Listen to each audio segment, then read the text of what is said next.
नमस्कार दोस्तों, आज बात करेंगे इस एडवांस रूलिंग के बारे में। Authority for advance ruling Tamil Nadu ने एक जजमेंट दिया है, बहुत ही कमाल का जजमेंट है। एक्चुअली जब एम्प्लॉय अपने हेड ऑफिस से ब्रांच ऑफिस में और ब्रांच ऑफिस से हेड ऑफिस में अपनी सर्विसेज देता है तो वो भी अब जीएसटी उसके ऊपर लगाया जाएगा और 18% जीएसटी लगाया जाएगा। बहुत ही अच्छी जजमेंट है और इसके बारे में आपको बहुत कुछ सीखने को आपको मिलेगा। चलिए समझेंगे स्टेप बाय स्टेप इस जजमेंट के बारे में। उससे पहले बताना चाहूँगा, जो भी भाई बंधु मेरे चैनल पे पहली बार है, इस वीडियो को पहली बार देख रहे हैं, जिन्होंने अभी तक सब्सक्राइब नहीं किया सब्सक्राइब कर लीजिए, साथ ही साथ बेल आइकन पे भी क्लिक कर लीजिए ताकि इस तरह का कंटेंट आपको मिलता रहे।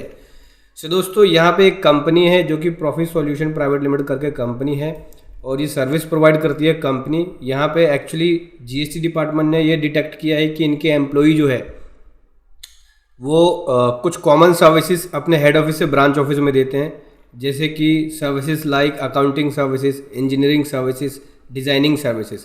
इस तरह की सर्विसेज वो अपने हेड ऑफिस से ब्रांच ऑफिस में दे रहे हैं। ठीक है, सपोर्ट सर्विसेज हो गई इस तरह की। ठीक है, तो यहाँ पे जीएसटी डिपार्टमेंट ने इसको डिटेक्ट किया है और ये पाया है कि इस तरह की जो सर्विसेज है इसके ऊपर इन्होंने जीएसटी पे नहीं किया। ठीक है, और एज पर जीएसटी लॉ के अकॉर्डिंग इसके ऊपर जीएसटी पे करना होता है। तो जीएसटी लॉ में अभी देखो, लोग ये सोच रहे होंगे कि यार जब एम्प्लॉय अपनी सर्विस देता है उस पर तो जीएसटी लगता ही नहीं क्योंकि सप्लाई के टर्म से बाहर है ये। नहीं दोस्तों, मैं आपको दिखाता हूँ, समझना। सो दोस्तों, यहाँ पे आप देख सकते हो शेड्यूल फर्स्ट और पॉइंट नंबर 2 देख सकते हो, या पैरा नंबर 2, जहाँ पे बोलते हैं कि सप्लाई का मतलब है यहाँ पे जब गुड्स एंड सर्विसेज की सप्लाई किसके बीच में हो, रिलेटेड पर्सन के बीच में हो या डिस्टिंक्ट पर्सन के बीच में हो, तो जो कि एज पर सेक्शन 25 के अकॉर्डिंग है। तो डिस्टिंक्ट पर्सन का मतलब क्या है, 8.4 में बोलते हैं कि देखो डिस्टिंक्ट पर्सन का मतलब है कि जब एक पर्सन जिसको रिक्वायर्ड है एक या एक से अधिक रजिस्ट्रेशन लेने के लिए एक स्टेट में या डिफरेंट स्टेट में भी बोल सकते हो, एक या एक से अधिक स्टेट में, तो वो यहाँ पे डिस्टिंक्ट पर्सन कहलाएगा इस एक्ट में। अब हुआ क्या है, ये जो कंपनी है ये कंपनी रजिस्टर्ड है, इसका जो ब्रांच ऑफिस है वो चेन्नई में रजिस्टर्ड है। ठीक है, और इसका जो मेन ऑफिस है वो बेंगलुरु में है। ठीक है, मतलब कर्नाटका के अंदर है और चेन्नई तमिलनाडु में है। तो दो अलग अलग स्टेट हो गया, इन्होंने अलग अलग जीएसटी नंबर ले रखा है।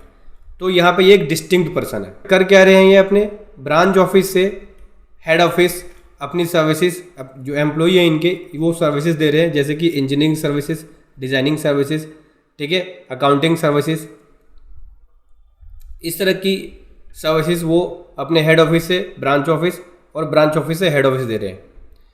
तो जीएसटी डिपार्टमेंट ने इनको डिटेक्ट किया, बोला भाई इसके ऊपर जीएसटी पे करो। पैरा 2 के अंदर यही बोलते हैं कि जब एक गुड्स एंड सर्विसेज की सप्लाई जब किसी डिस्टिंक्ट पर्सन के बिटवीन हो या रिलेटेड पर्सन के बिटवीन हो, तो कंपनी यहाँ पे तो एक डिस्टिंक्ट पर्सन बन गई क्योंकि एक स्टेट में रजिस्ट्रेशन उसने अलग ले रखा है, दूसरे में अलग। अब यहाँ से कोई एम्प्लॉय दूसरे स्टेट में अपनी सर्विसेज दे रहा है, हेड ऑफिस से ब्रांच ऑफिस, ब्रांच ऑफिस से हेड ऑफिस, तो यहाँ पे जो ट्रांजेक्शन हो रही है वो डिस्टिंक्ट पर्सन के बीच में हो रही है। इस वजह से ये सप्लाई के टर्म में होगा और इनको इसके अकॉर्डिंग टैक्स पे करना होगा। दूसरी तरफ रिलेटेड पर्सन का मतलब भी समझ लो। रिलेटेड पर्सन का मतलब जो कि सेक्शन 15 के अकॉर्डिंग एक्सप्लेनेशन में बताते हैं कि रिलेटेड पर्सन का मतलब हो गया पर्सन आर ऑफिसर और डायरेक्टर ऑफ अनदर बिजनेस। देखो, पर्सन ऑफिसर है या डायरेक्टर है किसी दूसरे बिजनेस का, एम्प्लॉयर है या एम्प्लॉई है।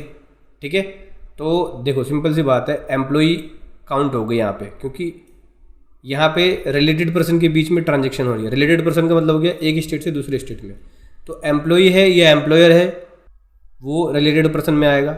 और भी बहुत सारे पॉइंट्स हैं जिनको आप पढ़ सकते हैं। जो सेक्शन 15 है उसके एक्सप्लेनेशन में भी एम्प्लॉई को एक रिलेटेड पर्सन बताया गया है, साथ ही साथ ये एक डिस्टिंक्ट पर्सन भी है, यानी दोनों कंडीशंस को सेटिस्फाइड कर रहे हैं कि भाई ये डिस्टिंक्ट पर्सन भी है, एम्प्लॉई इनका रिलेटेड पर्सन भी है।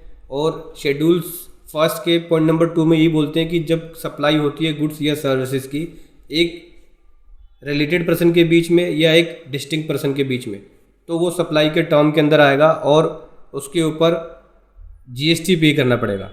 प्रोविजंस को सेटिस्फाइड कर रहे हैं, रिलेटेड पर्सन भी आ रहा है, डिस्टिंक्ट पर्सन भी बन रहे हैं ये, तो इनके ऊपर सारे प्रोविज़न लग गए। अब इसके अकॉर्डिंग इनको जीएसटी पे करना पड़ेगा। तो यहाँ पे एडवांस रूलिंग में रूलिंग दिया है कि देखो services including common employ services of a person, services या कॉमन एम्प्लॉय जो एक ब्रांच ऑफिस से हेड ऑफिस, हेड ऑफिस से ब्रांच ऑफिस अपनी सर्विसेज दे रहे हैं, ठीक है। यहाँ पे अगर सेपरेट रजिस्ट्रेशन लिया हुआ है, कंपनी ने एक स्टेट से दूसरे स्टेट में अलग सेपरेट रजिस्ट्रेशन लिया हुआ है, एक स्टेट में लिया हुआ है या विद इन द स्टेट लिया हुआ है सेपरेट रजिस्ट्रेशन, तो उस पर जीएसटी की लायबिलिटी अट्रैक्ट होगी और उस पर जीएसटी जमा कराना पड़ेगा। जीएसटी कितना होगा? सर्विसेज पे 18% के अकॉर्डिंग। तो साधारण सी भाषा में बात करें, इस रूलिंग के अंदर यही बोलते हैं कि जब कोई सर्विसेज एम्प्लॉई के द्वारा, एक कॉमन एम्प्लॉय का मतलब हो गया कुछ एम्प्लॉय ऐसे होते हैं जो हेड ऑफिस में भी सर्विसेज दे रहे हैं या ब्रांच ऑफिस में भी दे रहे हैं, तो यहाँ पे ये एम्प्लॉय जो हो गए वो कॉमन एम्प्लॉय हो गए। तो जब एम्प्लॉय अपनी सर्विसेज ब्रांच ऑफिस में देगा और ब्रांच ऑफिस का एम्प्लॉय हेड ऑफिस में देगा, तो वो सप्लाई के टर्म के अंदर आएगा और उसके ऊपर जीएसटी पे करना पड़ेगा। क्योंकि शेड्यूल फर्स्ट पॉइंट नंबर 2 ये बोलता है कि जब कोई गुड्स एंड सर्विसेज की सप्लाई एक रिलेटेड पर्सन या एक डिस्टिंक्ट पर्सन के बीच में हो बिना किसी कंसिडरेशन के भी, तो भी वो सप्लाई के टर्म में आएगा और उसके अकॉर्डिंग जीएसटी पे करना पड़ेगा। 2 जीएसटी नंबर ले लिया और आपका एम्प्लॉय अपने ब्रांच ऑफिस में अपनी सर्विसेज दे रहा है या ब्रांच ऑफिस का हेड ऑफिस में दे रहा है, तो वो सप्लाई के टर्म के अंदर आ जाएगा, उसके अकॉर्डिंग आपको जीएसटी पे करना पड़ेगा। तो इसमें जीएसटी कैसे पे करेंगे? आरसीएम बेसिस पे करेंगे या इनवॉइस काटेंगे? यहाँ पे इनवॉइस काटना पड़ेगा। अगर ब्रांच ऑफिस से हेड ऑफिस में जा रहा है तो हेड ऑफिस के लिए इनवॉइस काटोगे, और हेड ऑफिस से ब्रांच ऑफिस में सर्विस दे रहे हैं तो ब्रांच ऑफिस के लिए इनवॉइस काटोगे, उसके अकॉर्डिंग जीएसटी पे करके जमा कराओगे। तो समझ गए दोस्तों, इस प्रकार से जब एम्प्लॉय अपनी सर्विसेज हेड ऑफिस से ब्रांच ऑफिस से हेड ऑफिस देगा तो जीएसटी एप्लीकेबल हो सकता है या लगाया जाएगा। वीडियो कैसी लगी ज़रूर बताएं। Thank you so much. जय हिंद, वंदे मातरम।